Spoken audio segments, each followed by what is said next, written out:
Three, two, one, go.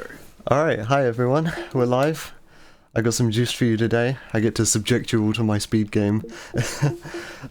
So we're just going to be playing the arcade mode, which is very straightforward in comparison to the career.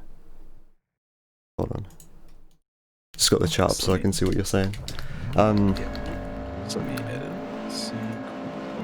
Yeah, so this is very simple compared to career. This is just pretty straightforward driving. It's not really all that nuanced. Wait. Timer. I never got it started. Oh, that's fine.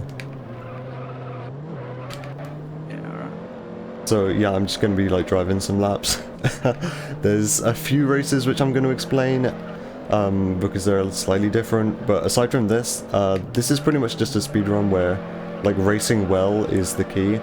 There's not really much RNG or any like weird things that can get in your way, aside from like the strange physics this game has. It's mostly just down to you. So the way this works is there are 11 arcade series in this game. Each one has 5 races. Four of them are available to us in each series, and you only need 3 to continue, so we essentially just do the 3 quickest ones. So right now we're in the novice series. We do race 2, 3, and 4, I think.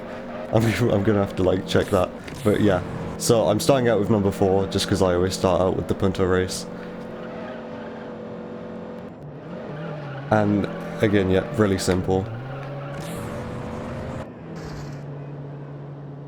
So next up I'm going to be driving a Celica, which I think is race number 2. Yep. And this one is like even more simple. It's just an oval essentially. A lot of this just comes down to how you use your nitrous and how efficiently you can use it. It's always good to nitrous off the line.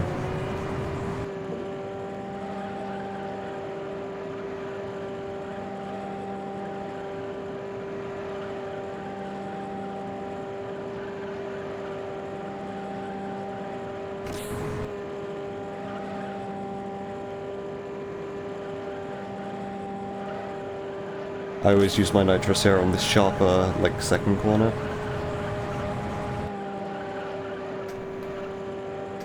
And a good first lap for this race is a sub 26, sub 36, and that was like a 36-second lap, that's fine.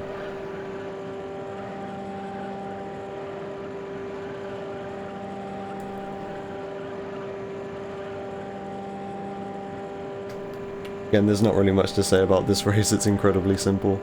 There's only one turn of note and it's this one, because I used the nitrous here.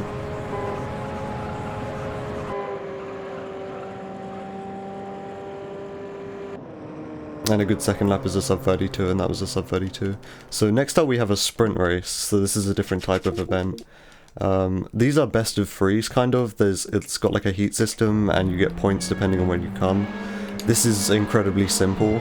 And one thing to pay attention to here is you can only like skip through the menus once everyone has crossed the finish line, so how you drive here doesn't even matter. See, I was only able to skip through the menus there once all of the AI drivers had crossed the line, so really I have no input in how fast this goes. It's just how the worst AI driver drives, it's down to that.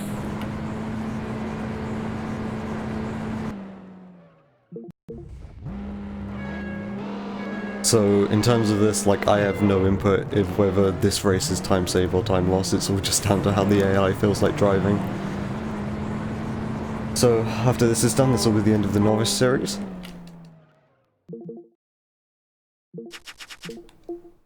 And now we have the Juice Game series, so this is 2 out of 11. And this starts out with a race in a Vauxhall Corsa, the slowest car in the game. And this race is incredibly unpredictable. I hope I'll be able to demonstrate why. So, the physics in this game, sort of can be a bit dodgy around curbs. So you'll see if I go over this curb, the car bounces quite a lot. So, despite the fact this car is very slow, going over all these curbs to try and cut these corners as tight as possible, it causes the car to bounce quite a lot, which is very difficult to control, despite my low speed. So yeah, despite the fact that this course very slow, otherwise very easy to control, the fact all of these curves are everywhere on this course makes this one of the more difficult ones to control.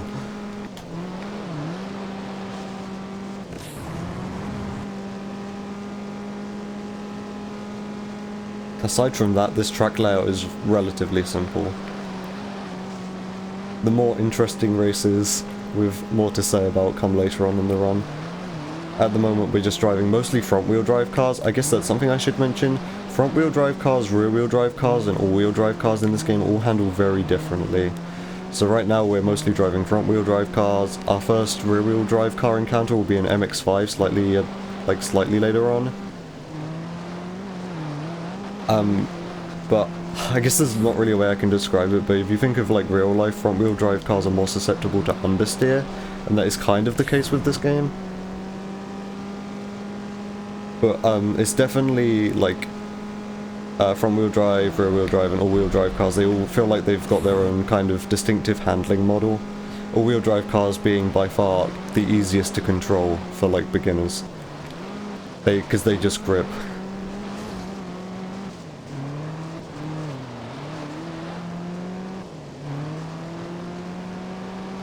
Some of the rear-wheel drive cars are really bad to Yeah. drive.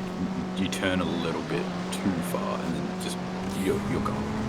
Yeah, we'll get to some of those later, including the notorious Viper. This is Juiced. This is the speed game that I play. It's kind of a fairly nondescript racing game from the mid-2000s. I want to say that Juice 2 was more popular, like its sequel probably superseded this a little bit.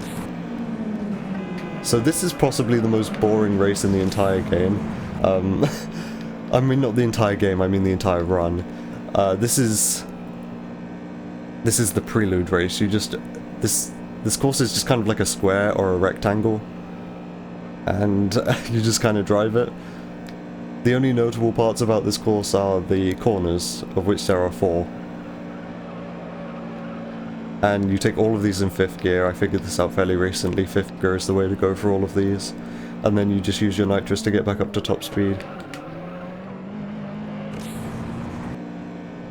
Like so. But aside from this, there's really not much to say. It's very hard to try and optimize this course just because of how simple it is, unfortunately.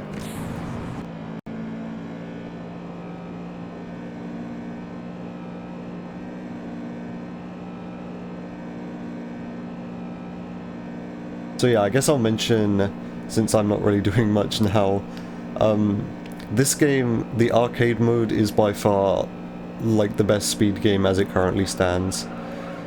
So if you're interested in playing this game like as a speed game, I think, like, this is my opinion, but I think this is a fairly widely shared opinion. Arcade mode is the way to go, because career is just full of RNG, and runs are pretty frustrating of that. Whereas this is just all about your driving, how well you can drive, how consistent you can be across like an hour-and-a-half run. Whereas if you want to sign yourself up for copious amounts of RNG, then you can play the career.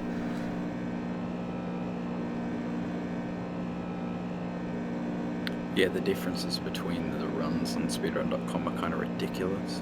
Yep.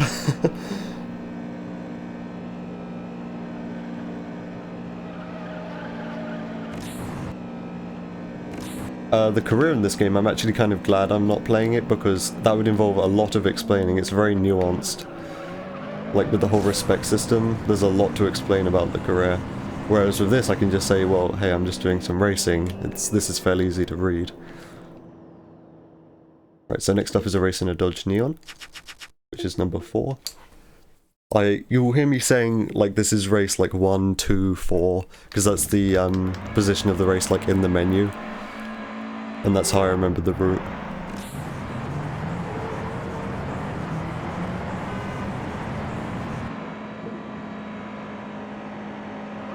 Yeah, I felt like a broken record at this point, but this race isn't particularly interesting. We'll get to the more interesting races as the run goes on. No, you don't need to race every race in each stage 7. Only 3 of the 4 which are available to you right from the beginning.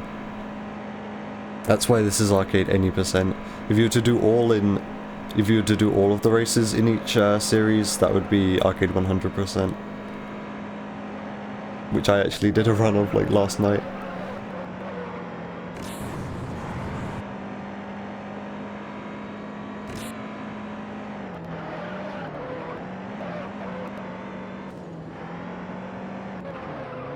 Yeah, so the most interesting part about this course is the last couple corners. That's where you've got to pay the most attention. Aside from that, the roads are incredibly wide. You're pretty much at max speed for the entire time. No 7. Actually no.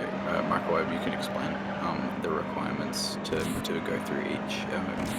I just did explain. Arc.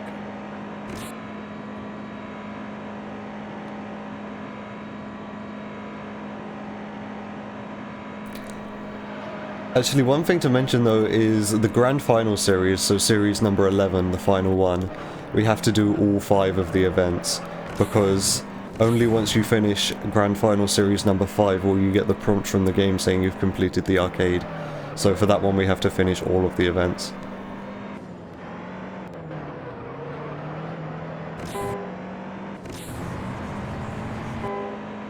Which means that the Grand Final series takes up about a third of the run. Like, you get to about an hour in, and that's when the Grand Final series starts. And this is only about an hour and a half long run. Because the Grand Final series is home to the longest races in the game. Also, probably the hardest races in the game overall. But we have to do all of it for the arcade to be considered completed. So yeah, like I said, the most interesting part of this course are these last few corners. Because this is the only bit you really have to concentrate for. So after this is done, this will be the end of the Juice Game series, and we'll be going into the Midnight series, where all of the races are at night, surprisingly enough.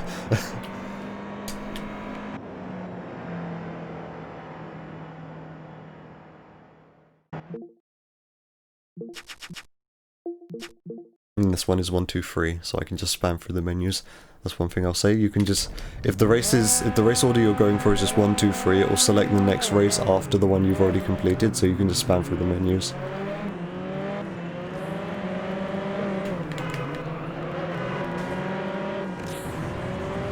So this used to be one of my favorites in the entire run, but I discovered during some of my practice runs that you can do all of the corners in this one in 5th gear, and then after I discovered that, I do not like this one anymore, because it's a lot easier to go wrong if you stay in 5th gear for all of these corners. But it is faster, especially if you have nitrous to get yourself back up to top speed. But you can see they're like going over the curbs, very bumpy. Front wheel drive cars, when you go over curbs like that, you're most likely to just bump around. Rear wheel drive cars, you're more likely to just spin out. Spin outs are big time losses in this game. Spin outs are probably like the biggest like single time losses that you can come across in this game. Because there's no like crash cams, for example. So yeah, spin outs are mostly like the big time losses. And those come most commonly in rear wheel drive cars. And hopefully I won't have to demonstrate one to you.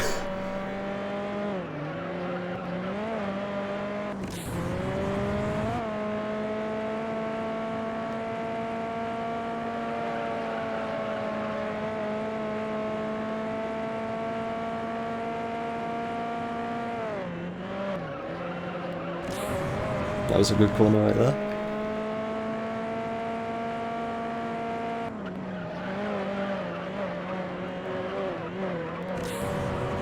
We've got a fairly good amount of nitrous left for lap 3. A lot of this run is all about nitrous preservation and how you can like use it equally across all of the laps in a circuit.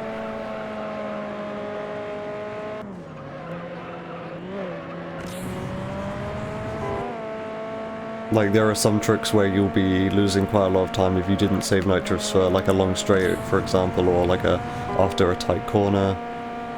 So it's always important you have nitrous when you need it.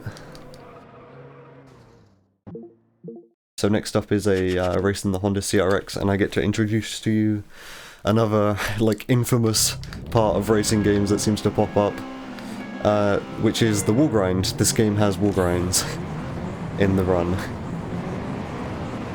Also, it's very important in this one that you get ahead of the AI early. If you don't, then you can easily get stuck behind them, and it's kind of difficult to overtake with these narrow roads. So the way to get around doing that is to just nitrous quite a lot right off the line. But it's very easy to not do that and then just get stuck behind them. So the wall grind here is on the final corner, and wall grinds show up quite a lot in this run. And like I said, the physics for each type of car is different: front wheel drive, rear wheel drive, and all wheel drive. And these free drivetrains react very differently to wall grinds. Rear wheel drive cars, you're very likely to spin out in some of them if you wall grind. But front wheel drive cars, you're pretty much safe. This is by far the friendliest wall grind in the run. Because the Honda CRX, obviously, if you're familiar with cars, is a front wheel drive car.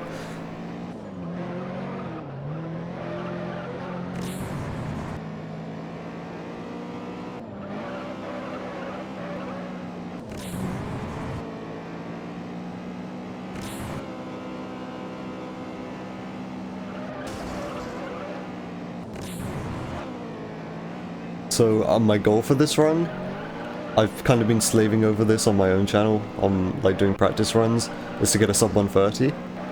My PB, I think it's a 127.50, and that's old. I don't know if you guys like can relate to this, but this is one of those PBs that I got like a year and a half ago, and then I took a break from the game, and when I came back I was like, how the hell did I manage to do that? It's like a god run, and I have no idea like what I was on when I did that. Because since I've been doing practice runs and I've come back to playing this game more recently, I've not really got anywhere close to my PB. I've got within like 50 seconds, and that's about as good as I've gotten. But for a marathon run of this, my goal is a sub 130, which I think is a fairly realistic goal. So this one is also just incredibly simple. What's notable about this is that this is the first rear-wheel drive car we drive in the run. Thankfully, this is just an oval circuit. It's like NASCAR except we're turning right. So, yeah, you don't really feel the effects of this being a rear-wheel drive car, just because of how simple the circuit is. Otherwise, the MX-5 really sucks, unfortunately. I know a lot of people like the MX-5, but this car is actually one of the worst in the game. For the class that it's in, the career mode in this game has kind of like a class system. So for the class that this car's in, it's like one of the worst choices, unfortunately.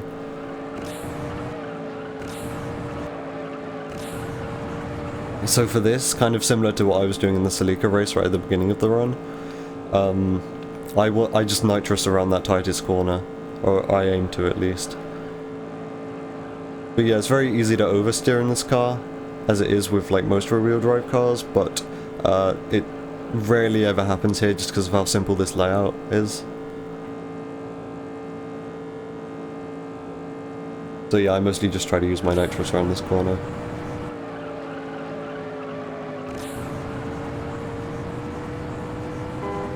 I'm very kind of apprehensive using my nitrous around that corner of potentially just the car going into a spin. I don't know if this really shows by just watching this, but cars can especially the rear-wheel drive ones, cars can very easily just kind of spin out without really giving you any warning. Especially if you're nitrousing around a corner. Alright, so that was the end of the Midnight series. I think now we go into the Challenge series, if I remember correctly. Yep, Challenge series. Not to be confused with the game mode from the Need for Speed games. So these sort of showcase some of the other types of racing in this game. This is just a lap time. So this is just one lap, and yeah, we just drive this Corolla around this circuit. This one's actually kind of hard to use all of your nitrous. Just because of how short this is. This is literally like just over 40-second lap on a very short course, so Gotta make sure you use up all your nitrous like as soon as possible, otherwise you're gonna finish with some left over. I always save some for this final corner here. That was a pretty solid Corolla. I usually aim for a 41-second lap here. Right, so next up is number 3. This is a perfect lap race. This one's always a bit nerve-wracking. If we touch the wall here, then we lose, and we'd have to restart. So I always play this one very safe, and especially now, since this is like by nature a no reset run, I'm going to be playing this one very safe.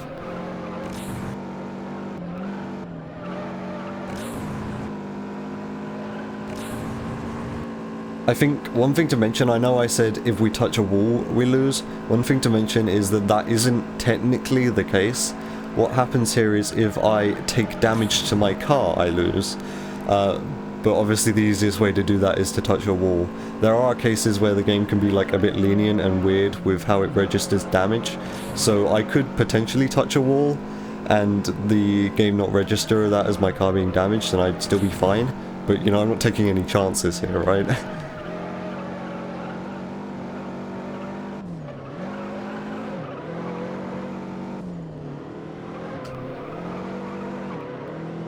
Again, this is fairly simple. I have nitrous left over, which is kind of a shame.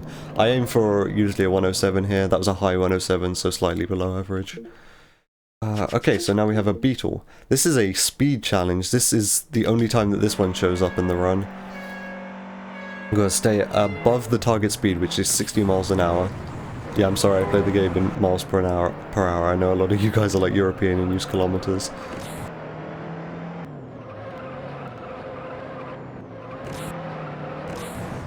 So yeah, just as long as I stay above 60 miles an hour, I'm fine, and this isn't difficult at all. This is a very simple layout. The hardest part of this is like the first couple corners.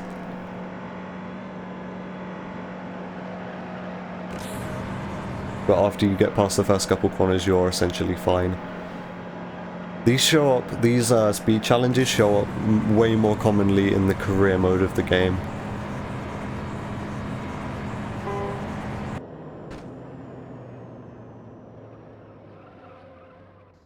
And that is the end of the challenge series, one of the shorter ones in the run. Now we have the point-to-point series. This is another type of race this game has to offer, although it's really not that complicated. It's kind of just in the title, point-to-point. I expect other games sort of refer to these as sprint races, but then sprint races in this game are drag races. So yeah, this is just a sprint race, if that's how you want to call it.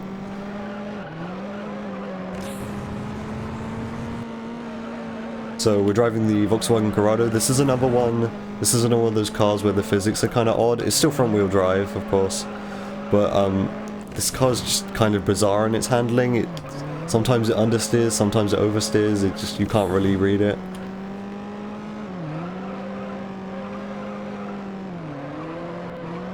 It's very hard to kind of get a feel for this car.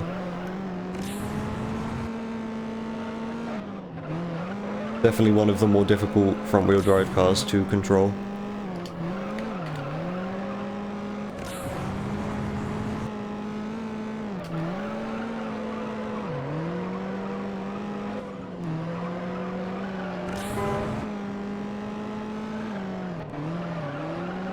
Also, you might notice I haven't gone below fourth gear here. The gear ratios in some of these cars are a little bit odd, and the way they accelerate is a bit odd, so for some cars it's fine to just like never go below the top 2 gears. And another example of that will be coming up right now as I drive the Ford Focus. The other Ford Focus. There's 2 Ford Focuses in this game. You've got like the sedan version and the hatchback version.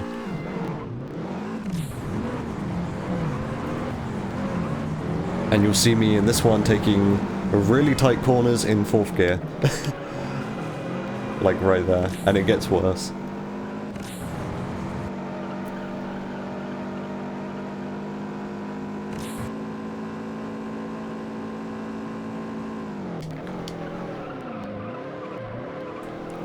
See, and I'm, like, despite the fact I was going really slow around that tight corner, I was still fairly high up in the rev range, so there was no need to go down into 4th. It's just a quirk of how, like, the gears work in this game, I suppose. Some cars are like this. And the car actually coming up next as well, which will be another Celica, although a different Celica to the one I was driving earlier, that car also has an issue with the gearbox where it revs higher than it looks like it's revving. So you can kind of go way into the red.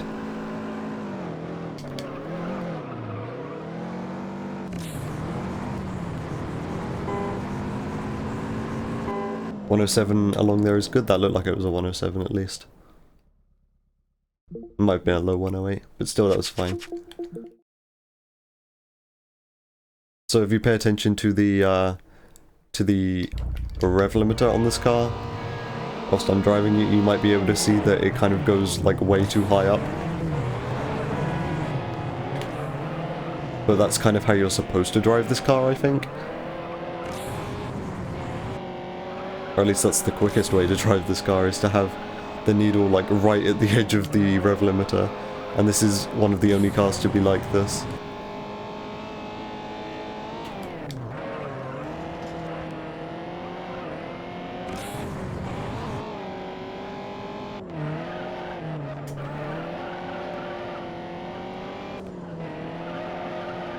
So this is one of the shorter races in the run. The entire point-to-point series here is just incredibly short. It kind of comes with the nature of them being like not lapped races. So we're already done with the point-to-point series. Next up is the import series, I think. I'm trying to remember this off by heart just from my practice. I'm pretty sure it's the import series. So import series is 234. And we'll see another perfect lap race here, which I will explain once I get to it.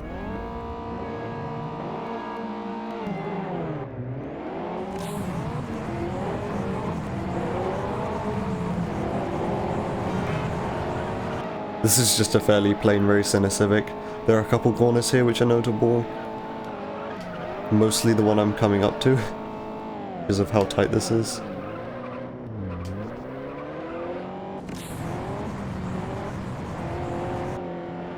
And also the final corner.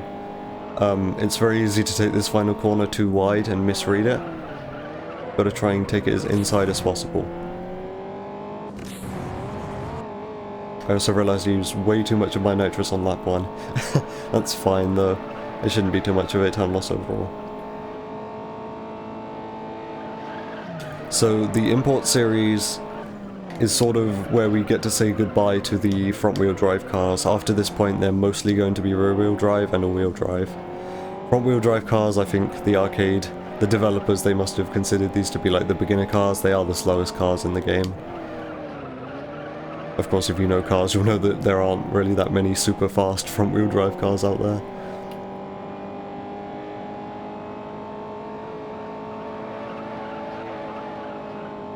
So after this series, it's going to be the modern V8 series, where we start to run into muscle cars, which are rear-wheel drive,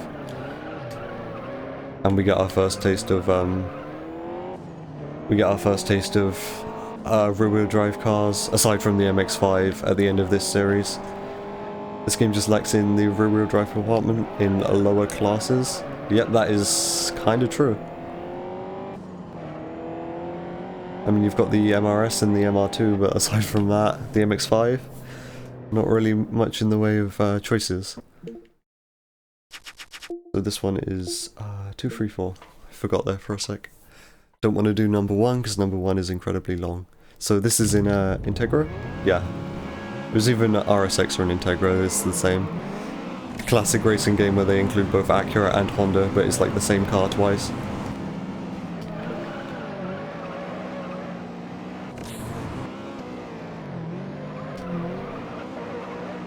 Yeah, it is the SRT4 and prototype. It's the highest BHP front-wheel drive car in the game.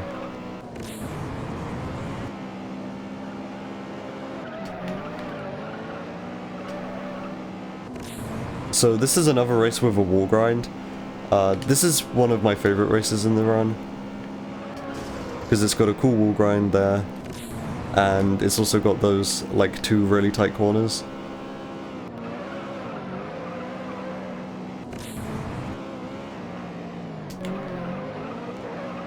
Like right here, I think this is pretty cool.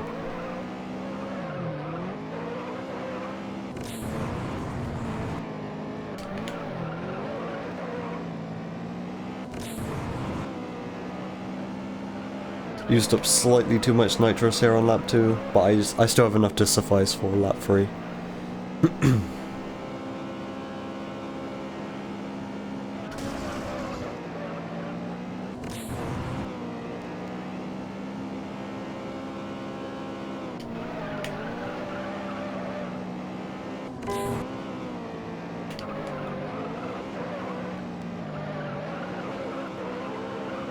I carried a bit too much speed. You can see my car properly going up on 2 wheels there though. Just a quirk of like the physics in mostly front wheel drive cars.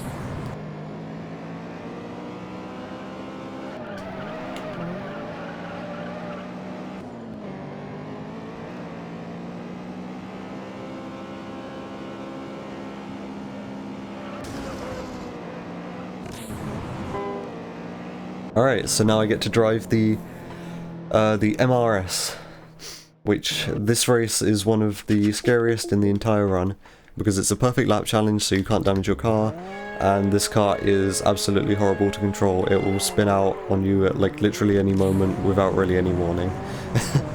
Thankfully this is only 1 lap, so I can drive it incredibly safely and it's not a huge time loss. Yeah, this is literally snap oversteer. I know these cars are like notorious for their snap oversteer, and funnily enough, they programmed it into the game.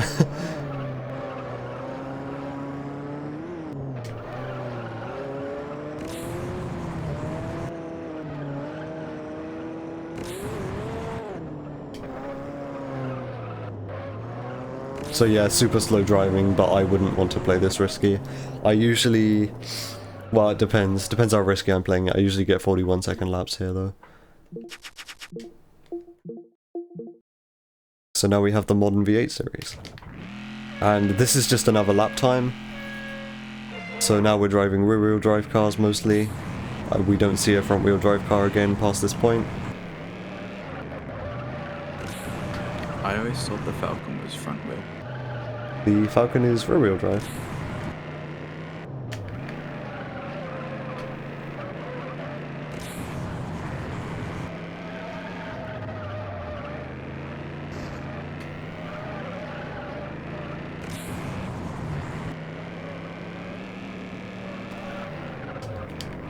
So yeah, this is a fairly simple lap. This isn't a perfect lap, so I can crash into walls here and not be worried about it. I usually aim for like a 39-second lap here, so that was really slow, but that's fine.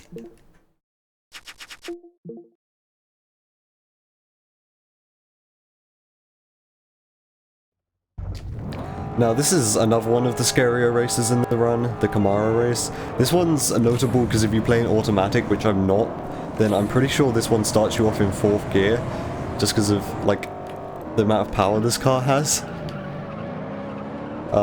Obviously automatic not really so great in this game.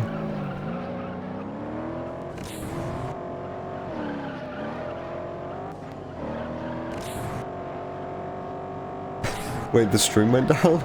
That's fine. No, the stream didn't go down. Like everything just froze for like a solid like 2 seconds. I'm like, don't do this now. It's like fucking 3 in the morning, dude. Yeah. So yeah, this is one of the scarier races in the run, mostly because of that wall grind that I just did. This car's kind of difficult to control. It's not the worst. I've definitely kind of got to grips with it over my practice runs, but that wall grind can really mess with you.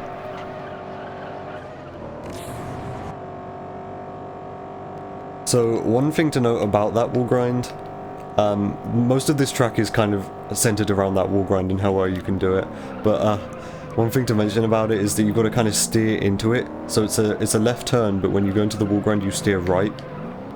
So you're like deliberately grinding yourself up against the wall as much as possible, because if you steer left into that wall grind, you're very likely going to spin out. Whereas with the CRX wall grind I did earlier, because it's front wheel drive, you had to, that was a right turn and you have to steer right into that wall grind. It's all about the drivetrain of the car and how that affects it.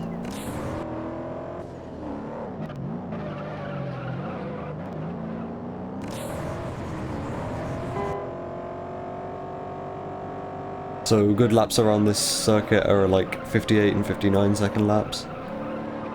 Obviously lap 1 was a 104 because, you know, starting from a standing start.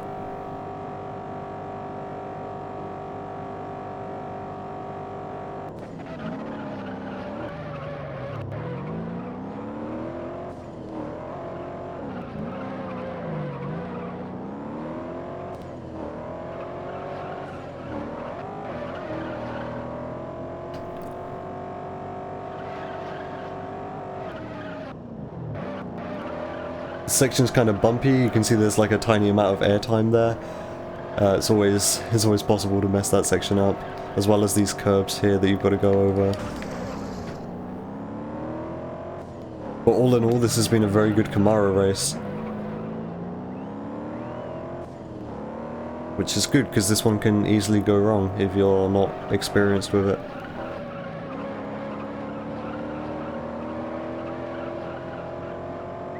So next up is the Firebird race. The Firebird race is just a, like, I think a 6-lap figure 8 race.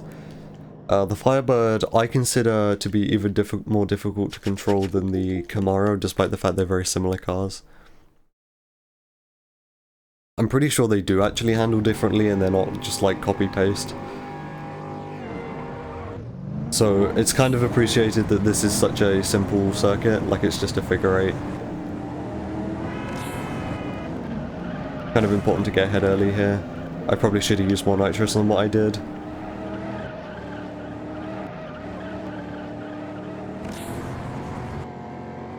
I used to shift down into 5th around that first corner, but now I stay in 6th, which is a bit riskier, but you preserve more speed.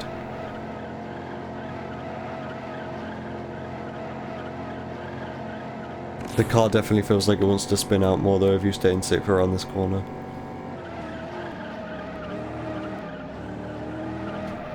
Like you see there, I'm like the rear end's probably coming out around that corner sometimes. It's mostly just down to how well you can correct it.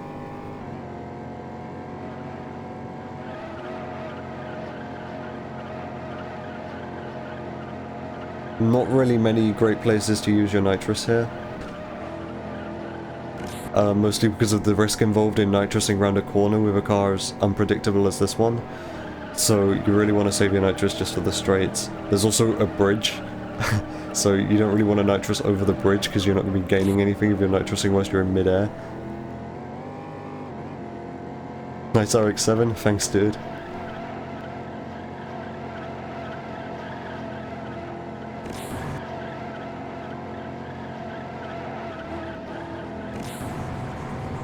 So yeah, this is kind of the only real nitrous spot on the circuit. The only viable one, really. I'm sure someone could, like, be totally crazy and learn how to use the nitrous around turn number 2. And use it efficiently and save a bunch of time, but that sounds risky as heck. So I am not going to learn how to do that.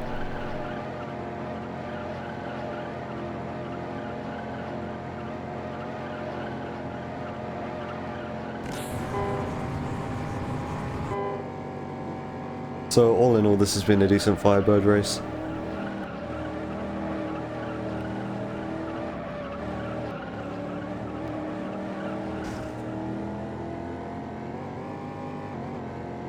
And this signifies the end of the modern V8 series. Up next, I think, is the all-wheel drive series. So we get a taste of some of the all-wheel drive cars in the game.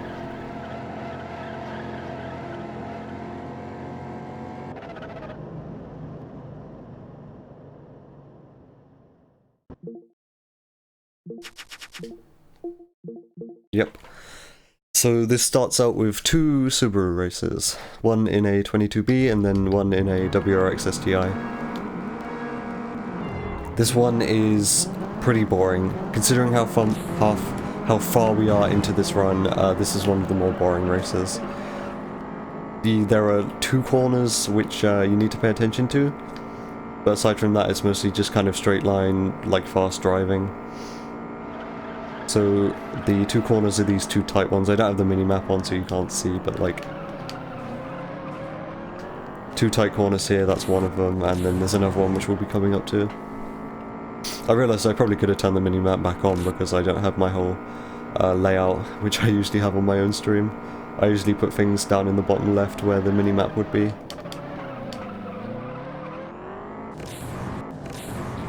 And I save all my nitrous for after the tight corners to get myself back up to a good speed again.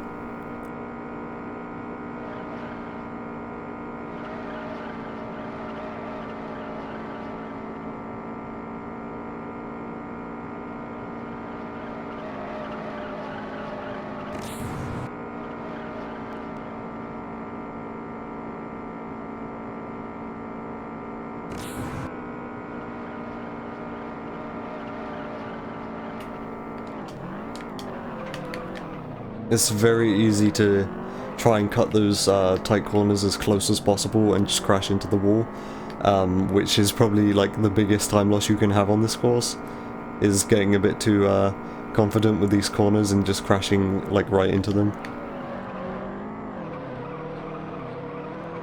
But then you also lose yourself a bunch of time if you take them too wide, so yeah, those corners are kind of risky regardless of how you play them.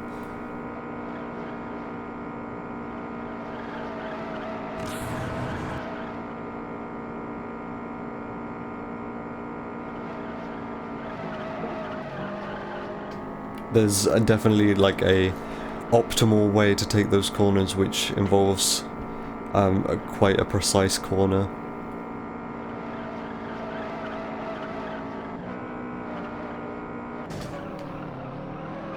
There we go, that was a good example of how to take that corner. And then you nitrous out of it. Not really much I can say here.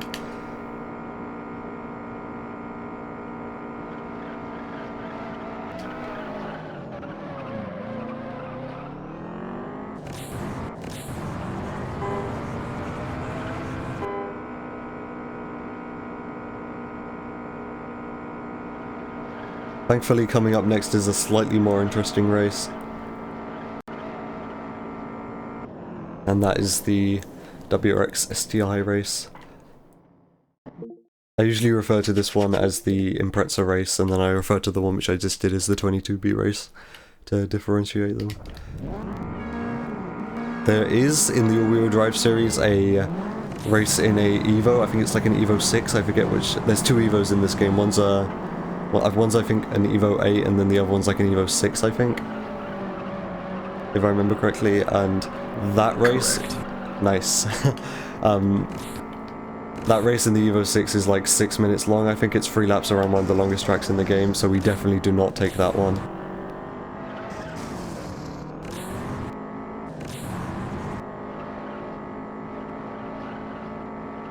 So as you can see there, I forgot to point it out, I just kind of did it on instinct. There are 2 wall grinds on this one. Like back to back. The 2 consecutive wall grinds. And because these are all-wheel drive cars, the wall grinds are pretty safe. All-wheel drive cars nice and grippy. Don't really have to worry too much about spinning out coming out of one of those wall grinds. I have done it like once or twice before, but aside from that, it's largely safe.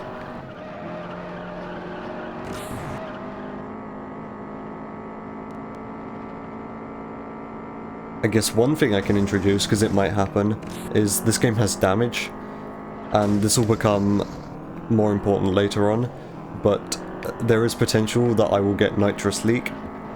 So there are 3 stages of damage in this game. There is nitrous leak, where you lose all your nitrous slowly, then steering damage, which is like having no dead zone. The car like steers off to one side, and then there is turbo damage, so you lose your turbo, which you lose a bunch of top speed because of that.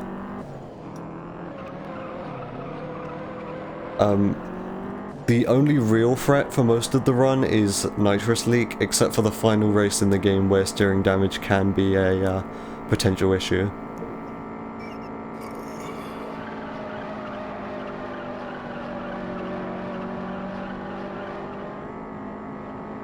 I generally try to use most of my nitrous before these final 2 wall grinds, but I forgot. Because it's very easy to get nitrous leak. Yeah, there we go. See, since I didn't use all my nitrous before that final wall grind, I got nitrous leak there. Except I only had like a tiny amount of nitrous left, so it didn't really leak all that much at all. One thing to note is that you can still use your nitrous whilst it's leaking. So it's very tempting if you've got a nitrous leak just to like hold down the nitrous whilst it's running out. So you don't, you know, lose anything. But that can be very risky, and that's kind of ill-advised.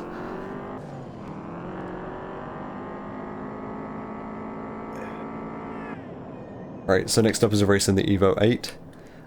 This one also has a wall grind in it. But I will only be doing the wall grind on this course on lap 2 and 3. Because for lap 1 the focus is just getting ahead of the AI drivers.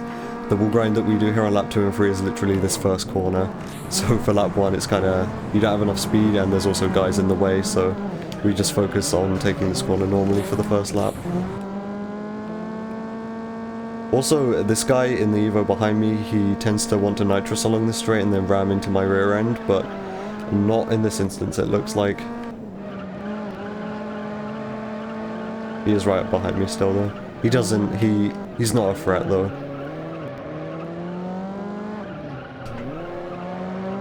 On normal difficulty for me in the arcade mode, no races here are actually like difficult for me.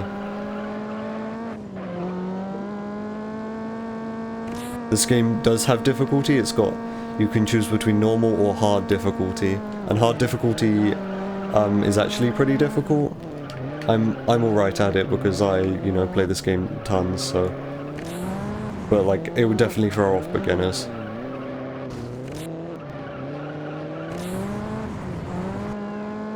So for lap 2 and 3 we do the wall grind like I mentioned. And that saves quite a lot of time actually, because otherwise that's a fairly tight right angle corner.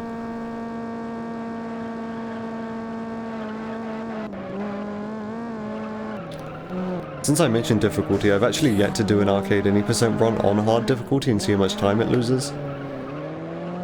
I know for a couple courses it would probably save time, because since the AI would be driving better, you'd have no chance of lapping them.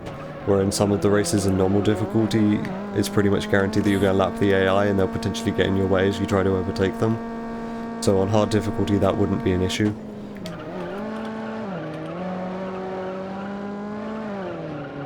So for this section we stay in 5th gear. If we have nitrous then I stay in 5th gear.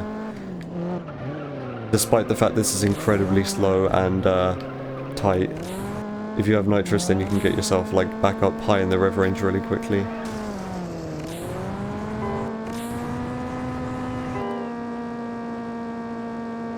That was also a lap record.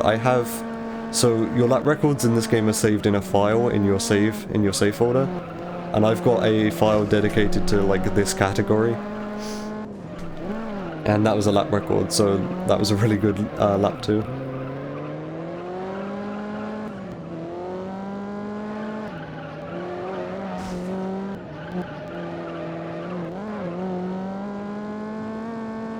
This isn't going to be as good of a lap 3 though, because I don't have nitrous for the final section. So I'm probably going to end up shifting down into 4th for this final section here, if need be.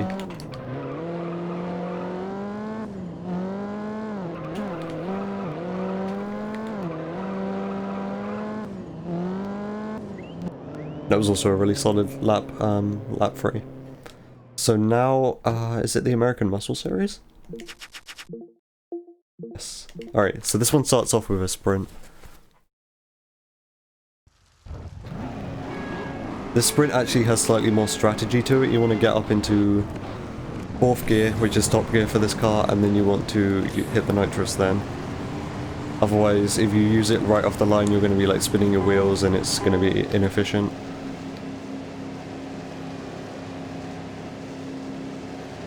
Otherwise, this isn't all that difficult.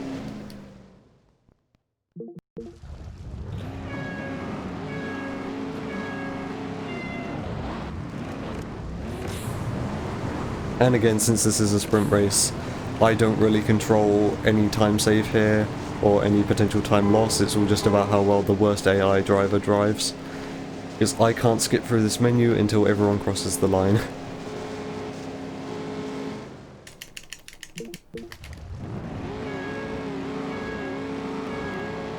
And then usually for Heat 3 I get 2 drivers get in my way instead of the usual 1. Yeah, see there's 2 of them ahead of me now. So this can be a little bit tricky because you got to get like in between them. But other than that it's fine.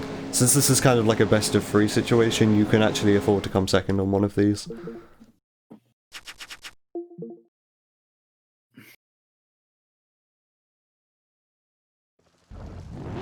Alright, the Corvette race. This one's pretty difficult. Mostly just down to how this car controls. Because it's in the rain and this circuit has some weird corners like this one.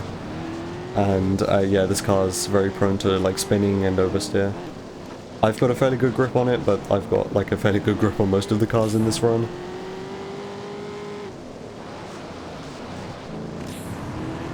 But you can see there, even I was like oversteering quite a lot into that corner.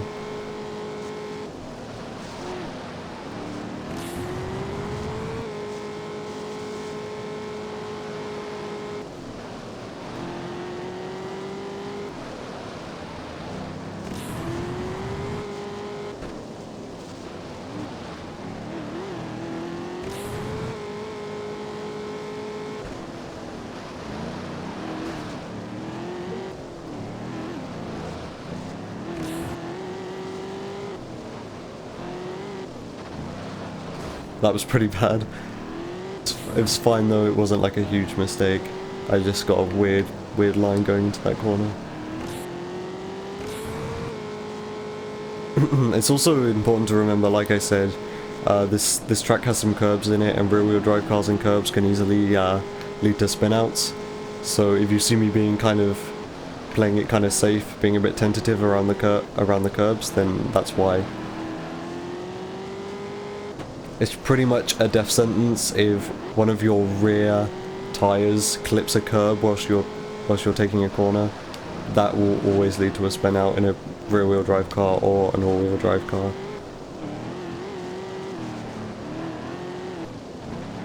You want to make sure you've either got like all of your wheels on the curb or none most of the time. Otherwise the physics might just decide you need to spin out.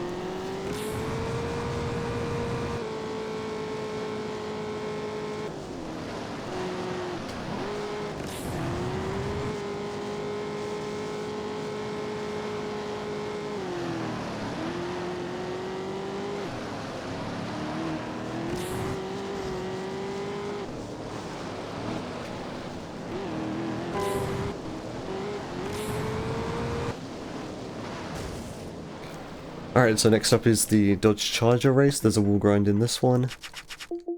I know a lot of what I'm saying is just like every race. I'm like, hey, it's this race, there's a wall grind in this one. But that definitely is the case with this run. Like a lot of these circuits are kind of centered around the wall grind.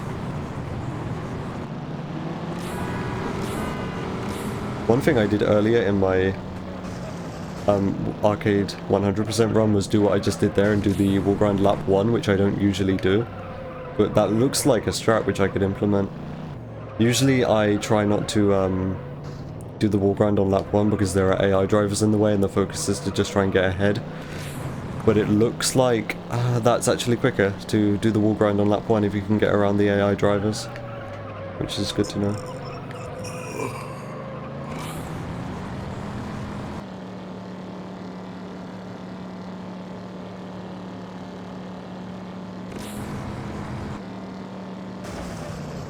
So yeah, muscle cars in this game, if you haven't realized in this race and the last one, for muscle cars with high amounts of power, which these cars have, you pretty much only need 3rd and 4th gear. 2nd and 1st just never really go used.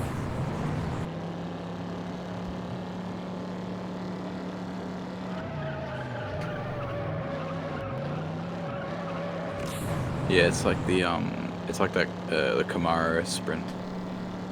Yeah, yeah. yeah, it's like just auto just skips to fourth. It's like Yep. nothing else is.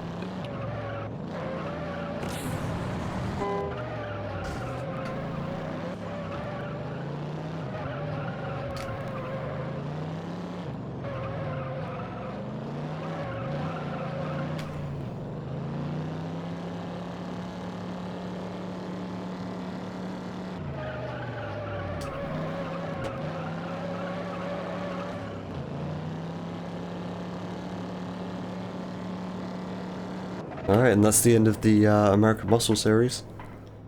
Next up, I think, is the Japanese Supercar series. Yep. Now, there's a fun little quirk of this series. This race which I'm about to do is the only race that matters in terms of any like time loss or time save that you can cause yourself, because the other one is a sprint. So that's all just about how the AI drives, and then the third race is a show-off, which we'll get to and I'll explain once we get there. But that's also a type of race which you don't have any control over how long it takes. So for the Japanese Supercar series, this is the only race which matters, essentially.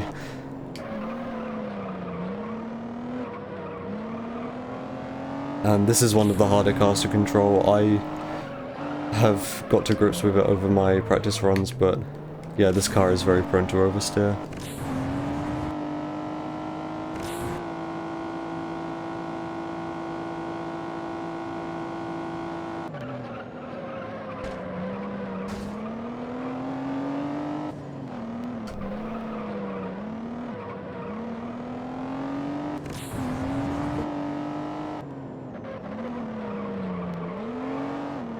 And the Japanese Supercar series is literally the penultimate series, so after this it's going to be the Grand Final series, and that's going to take up the final part of the run.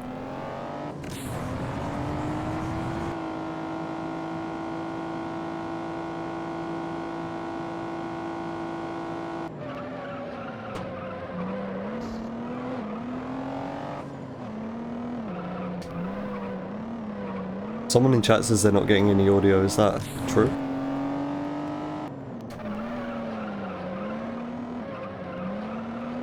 Uh-oh. What's up? No, hold on, I can fix it. Alright. Try this. Yep, there we go, fixed. Alright, easy, done. Alright, cool.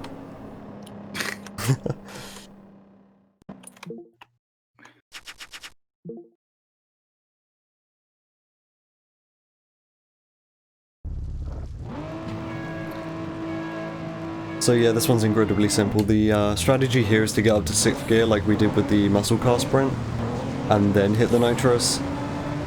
Because the acceleration on the Supra is already pretty good, so nitrosing up through the through gears 1 through 6, it's not efficient if you do it with nitrous.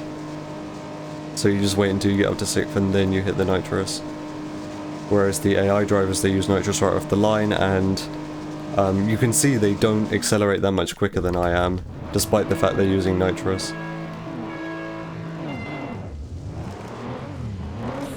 See, like, I'm kind of keeping pace with them, despite the fact they're using nitrous. Until I get up into 6th, and then I hit the nitrous and overtake them all.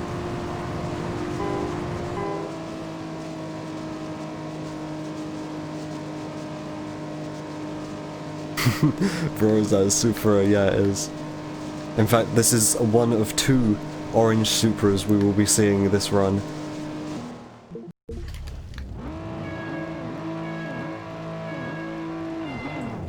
If the audio was muted, it's probably cut off, so I'm gonna say again, this is the penultimate series in the run. The final one is the Grand Final series, which I said earlier is incredibly long. It takes up like a third of the entire run. So yeah, we're approaching kind of the end of the Japanese Supercar series, so we're going to be entering into the final series fairly soon, but it does take up a really long amount of time, and there is another Supra in the Grand Final series. So now we get to do a show-off event. First time one of these shows up in the run. This is like just you do tricks in your car. It's kind of weird, but the interesting thing about this is that this is always going to be 3 minutes long. So for a speedrun, This is like nothing we can do about this. But you get to see me do some cool moves. You can see there's a point system there. That probably shows up on stream. I know the display's like made a bit smaller because of the layout, but yeah, I think that should show up on stream. You see my points up there in the top right. I think I've got to get to 250,000. I think that's it. And this is really simple.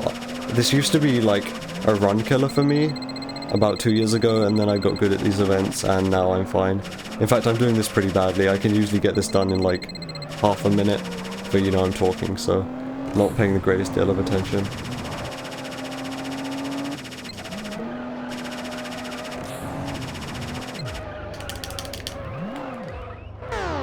Oh yeah, if you crash into walls at high speed, you get a wipeout and you lose some of your combo.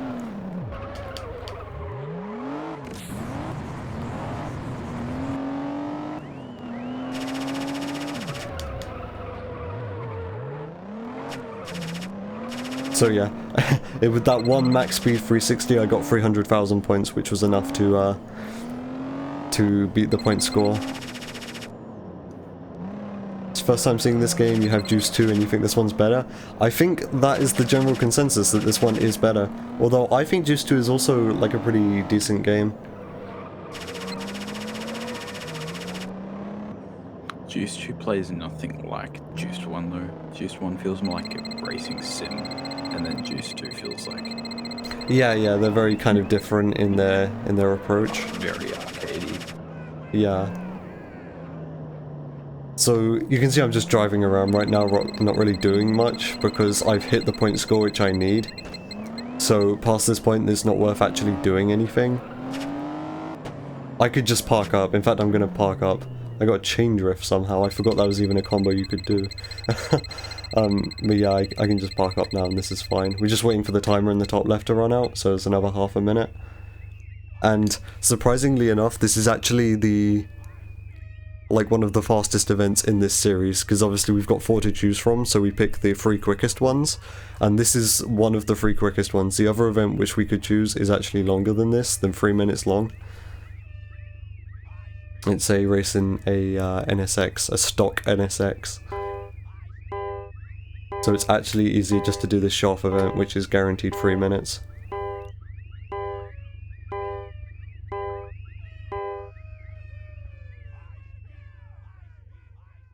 So this is the end of the Japanese Supercar series, and now we go into the Grand Final series, where we do all 5 of these events, starting off with an RX-7. And these events are all pretty long.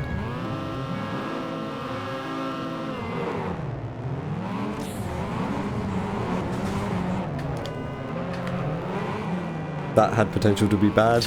It was looking like I might have got stuck behind the AI there, but I managed to pull off. This one is quite simple, but this is another one where the hardest challenge is just the fact that this RX-7 is pretty hard to drive. Nice Firebird, nice one.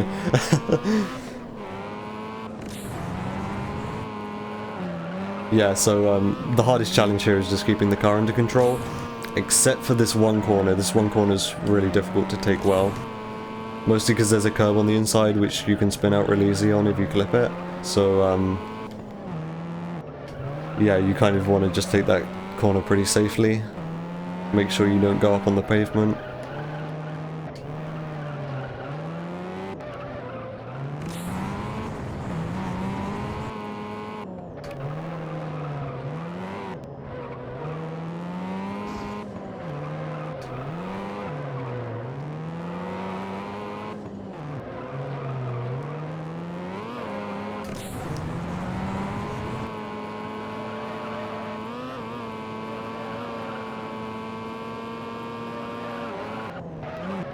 See, I tried to go over the pavement there and it gets really bumpy and you kind of lose a lot of control.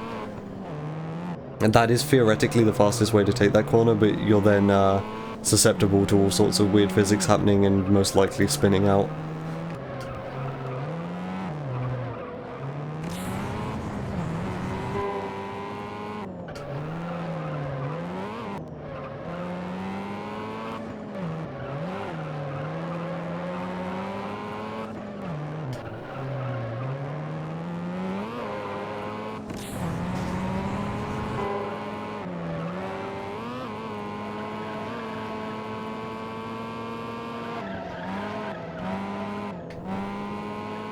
that was an instance there where one of my rear tires nearly clipped the curb, in which case I would have spun out, no questions asked.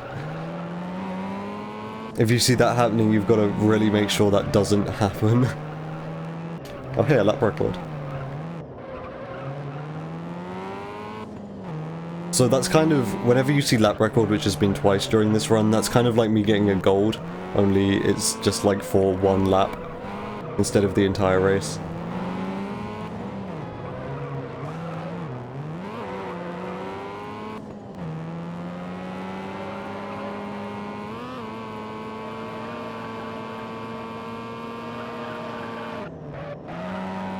See that, I do it because like I know it's quicker, but it's like very risky. I think you can tell just by how much, like by how fast you're going and how much the car bumps over that pavement. It's like many things could go wrong there. That was a good RX-7 race. I think overall this might be a decent pace run.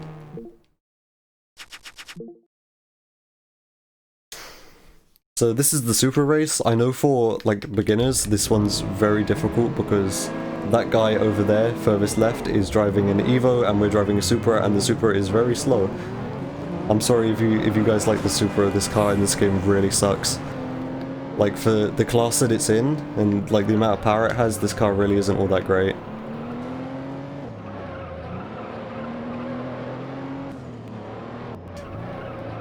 Its handling is super drifty as well. For a rear-wheel drive car, it's actually pretty easy to control, it's just got really vague and drifty handling. Someone's already done the yo, is that a Supra joke? But yep, it is. It's Supra number 2. I know I said when I did the sprint race with the Supra this was Orange Supra 1 of 2, and this is Orange Supra 2 of 2.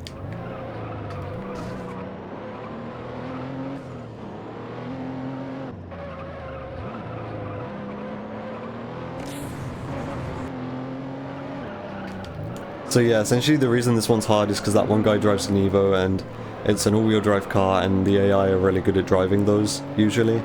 And the Supra is pretty bad, so yeah, that guy, if you're not like amazing at this game, can easily catch up to you and cause you issues on this one. Which sucks if you're a beginner, because this is actually really deep into the run now. And this is like a potential run killer. I personally never have issue with this one anymore. But when I was first starting out running this category, I did lose runs to this one occasionally. This would probably be easier to see if I had the minimap on, because then you'd be able to see where the other guys are.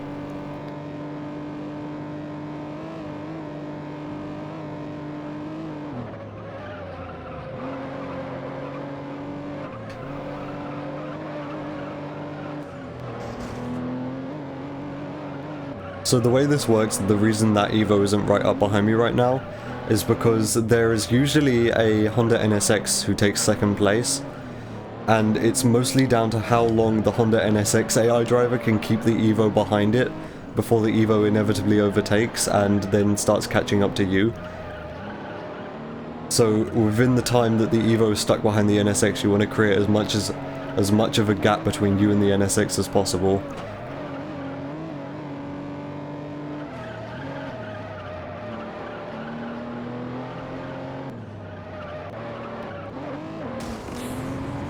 I still have quite a lot of nitrous left going into lap 3.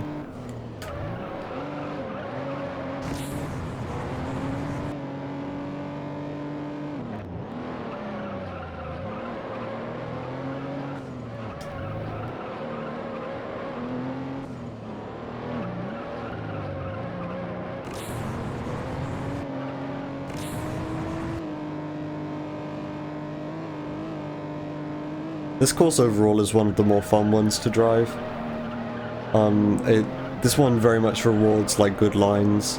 If you can drive this one well, it's very satisfying to drive. All of the corners are very smooth, especially with the kind of drifty nature of this car's handling model. If you can take all the corners well, it just feels like a very smooth, kind of satisfying drive.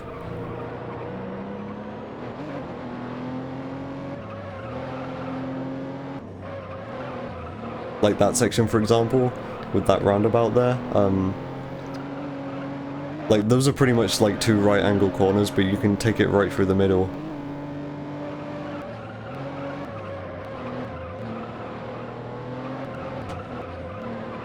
Yeah, nitrous in this game is like really over exaggerated, but it's like it's a 2000s racer, what do you expect? You know, nitrous was like the super cool thing that all street racers had. And all of the street racing games of the time always made it seem much cooler than what it actually is. So now we drive an NSX, and I guess a notable thing about this one is that this is the first time a Viper shows up in a race. Aside from that, this race is wall grind central. There are 3 wall grinds in this one. I only do 2 of them in a run, mostly because one of them isn't really all that time save. Here, I just fling myself into this corner, watch this. That is quicker, just to like ram yourself right into that corner. So that's less of a wall grind and more like a wall bounce. But you'll be seeing the other 2 wall grinds I do on this course. It's very easy to get nitrous damage or a nitrous leak on this one.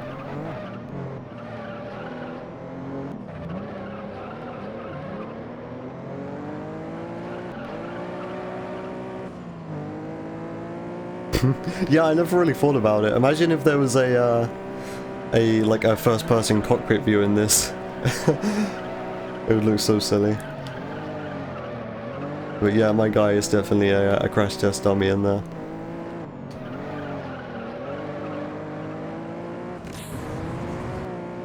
So this is a wall grind coming up at the end of this straight. This one's one of the more risky ones because of how tight it is. I took that very quickly, which is nice. Yeah, I have played Burnout Paradise. I really like Burnout Paradise.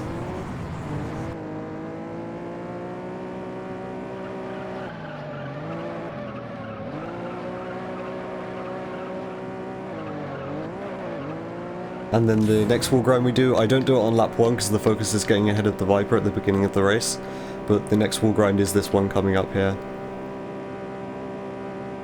Oh yeah, that game has no like actual drivers, does it? I forgot about that.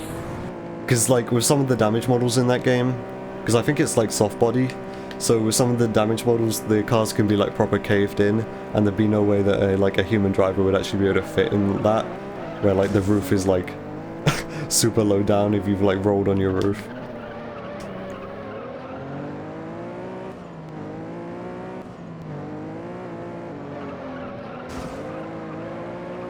I remember like a fan theory for Burnout Paradise that they're actually all just like remote control cars. That's why there's no drivers.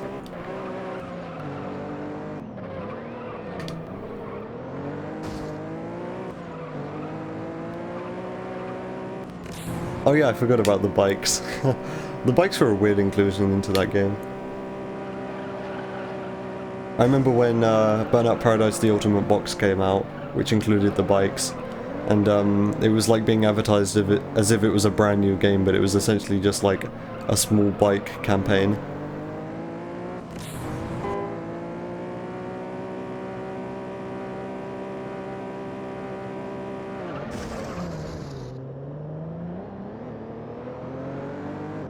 That was a really slow wall grind. That wall grind though, since that corner's so tight and you hit it with so much speed, it's really easy to spin out. So and this goes for all wall grinds, I'm always happier to take a slow wall grind than one that spins me out. Like that's kind of just my, that's kind of like a rule of thumb for wall grinds. Like you're gonna lose tons more time if you do it super risky and spin yourself out than play it safe and potentially like grind against the wall a bunch and lose a ton of speed.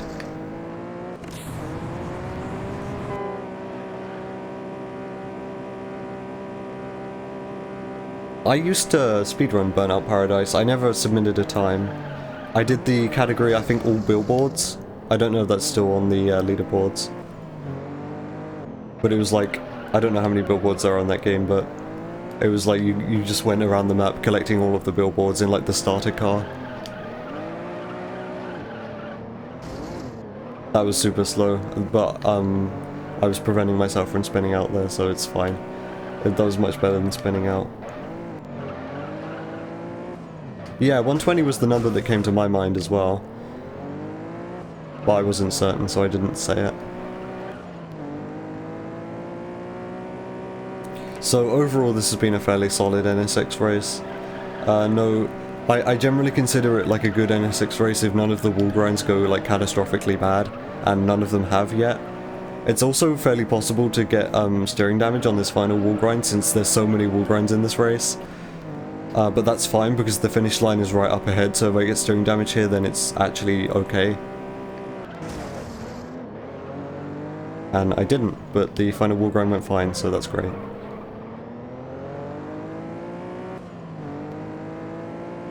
I haven't played Burnout Paradise since the remaster came out. I played that like, I think that came out August, whatever year that came out, and then I played it for like all of August, and then I never played it again.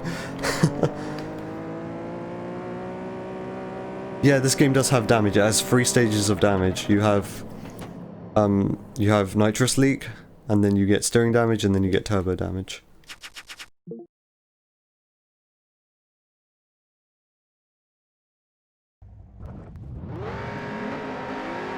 So this is a race in a stock Viper. This is to like introduce you to the Viper, I think. So yeah, this Viper has absolutely no upgrades, but I think this is a good time to talk about the Viper in this game, since I have avoided really talking about it so far. This car is kind of notorious, if you know about this game, for just being incredibly difficult to control, especially once you start upgrading it. Like, taming the Viper is kind of like the ultimate challenge in this game. But yeah, this is a stock one, so it's fairly easy to control. You can tell it's still pretty fast. It has a lot of power. You can also spin it out still fairly easily if you stop paying attention. But aside from that, this is actually fairly simple to drive. The next race, which will be the final race in the run, is using a fully maxed out Viper, what's known as a prototype Viper in this game, and that is the hardest car to control in the game.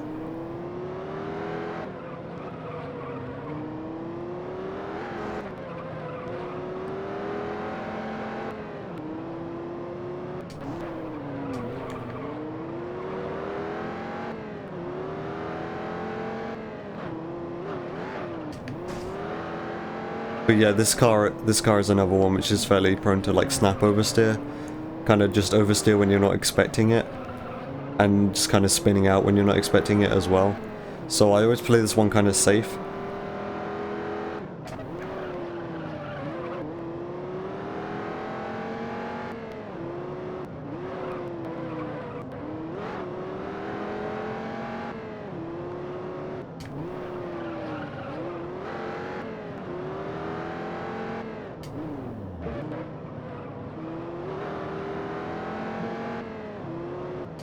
You can see the AI like to wipe out a lot on this course. Literally 3 people in a row just spun out there.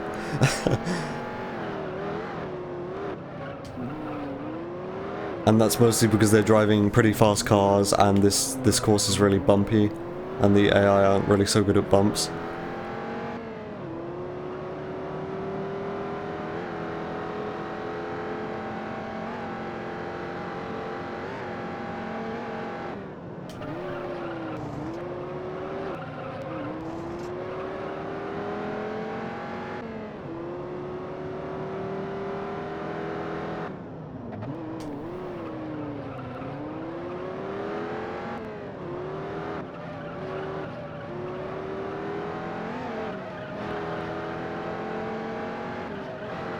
So yeah, usually I'd be saving my nitrous for after this sharp corner, but I don't have any nitrous because this is a stock Viper. And there are in the whole arcade for this game, there are 3 races where you drive stock cars. There's one in the challenge series where you drive a stock Impreza 22B. There's one in the Japanese supercar series where you drive a stock NSX, and then there's this one in the grand final series where you drive a stock Viper. And this is the only one that shows up in the arcade any percent run.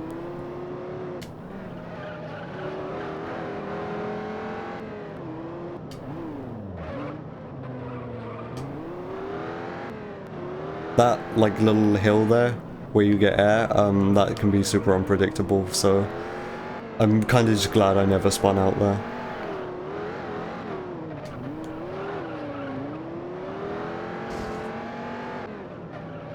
Exhaust shake. Yeah, there's kind of like some intricate little details in this game which I never pay attention to.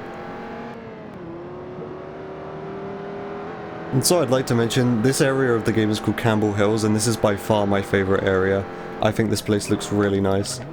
I would, if we're talking like, in-game here, this is the place where I'd like to live the most, out of all the locations we visited. And I think in the game lore, this is where all the rich people live, so yeah, it makes sense. Yeah, actually, this does remind me a bit of classic NFS. I see what you mean. I hadn't considered that before. Like, I'm kind of getting Hot Pursuit vibes from this.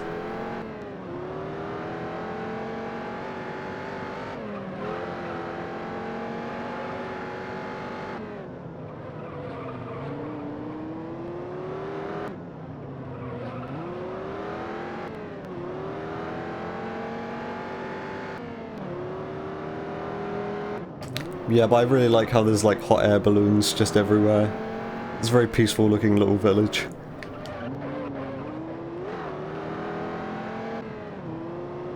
Alright, so we're coming up on the final race in the run.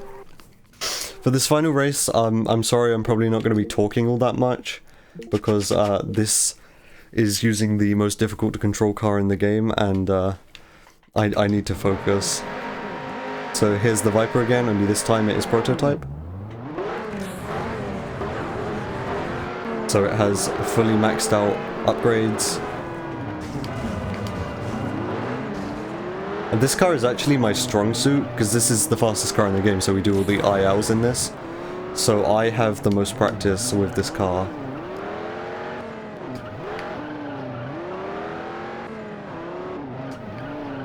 So yeah, this car is definitely like my strong suit, but also at the same time this is notoriously difficult to control.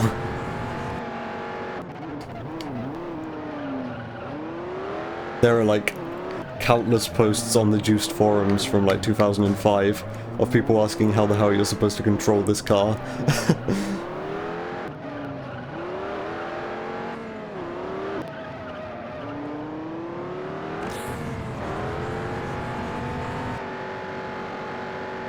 It also doesn't help that this final race is 4 laps and on a circuit which is incredibly bumpy and pretty difficult to drive.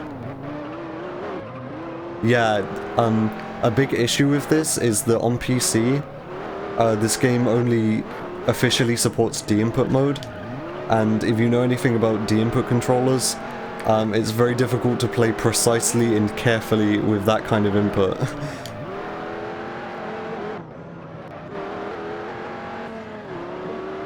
It's definitely, if you want to control this car, you're definitely better off playing console, and not PS2. So, Xbox, essentially.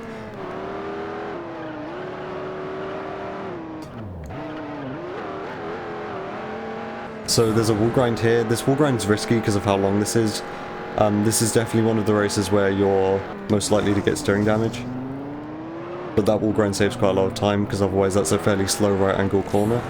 There's actually a fair few wall grinds on this circuit which I don't do, because it would just increase the risk of getting steering damage, and we don't want that.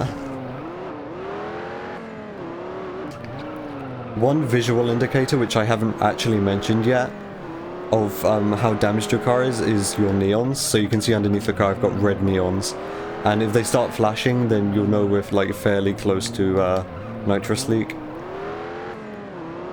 And then eventually I think they go out altogether. And it's just kind of like a good indicator of how damaged your car is.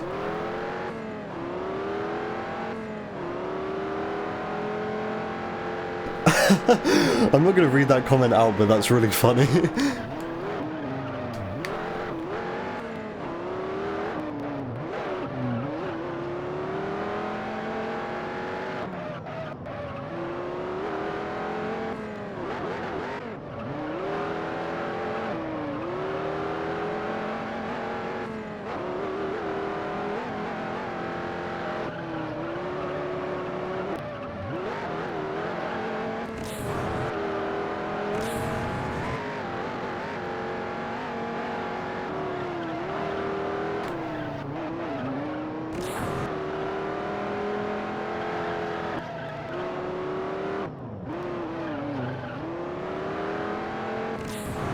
Alright, so I go for the wall grind lap 3 as well. Oh, hey, that was a lap record, nice. I usually only go for the wall grind lap 2 and 4. At least in my practice runs, that's what I've been doing. But my damage was looking pretty good, so I'm going to play it super risky for you guys and do it all 3 laps, lap 2, 3, and 4. And this might end up in me getting steering damage. But so far I haven't even had a nitrous leak, so my damage is looking pretty good.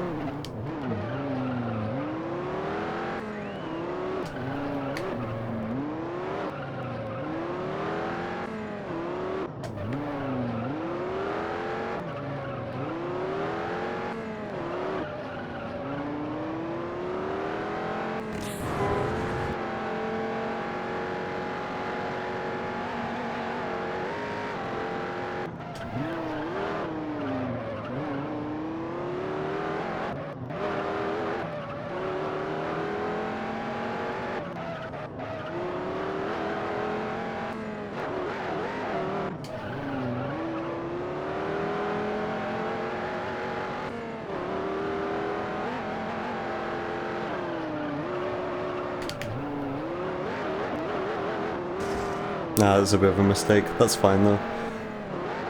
One thing about learning these tracks is you've got to learn where the bumpy parts are, because then you know where to avoid on the road.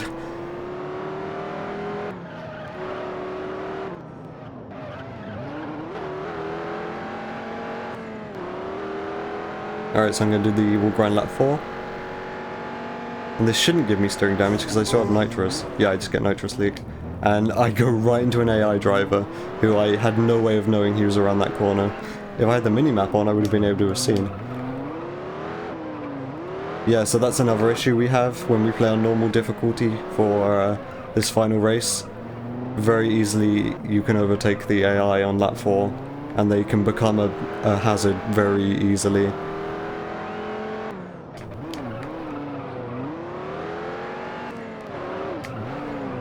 So you really want to just try and get past them as quickly and cleanly as possible, so they don't lose you a bunch of time.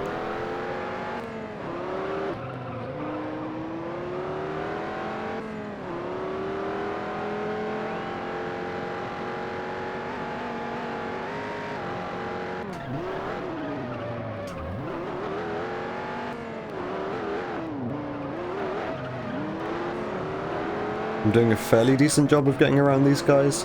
I usually have quite a big issue trying to get around these guys, but seems to be going alright today. And we're coming up on time. I think Crofty knows where time is on this, so I don't have to explain, but once this race ends, I'll get a prompt in the menu saying that arcade has been completed.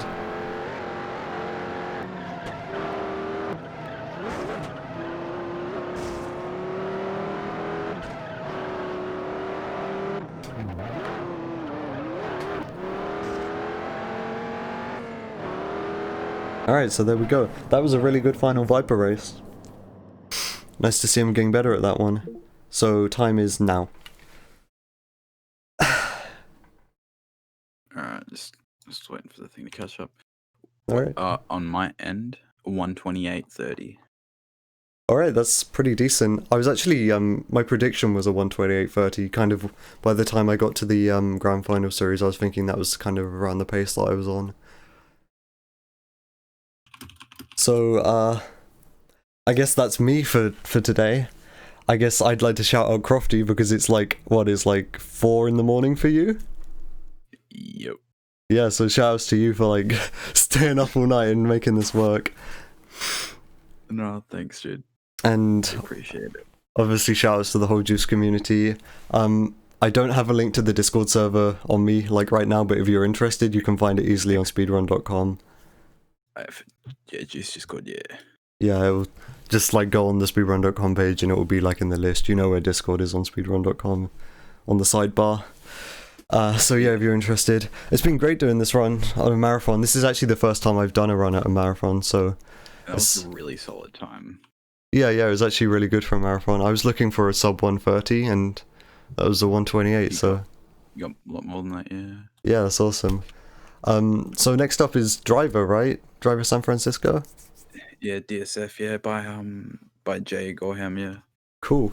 Um, So yeah, I think that's me done for today. Thank you, everyone. yeah. Right. And yeah. Yeah, I'll Alright. see ya. Easy. Alright. Yeah. See ya. Have a good one.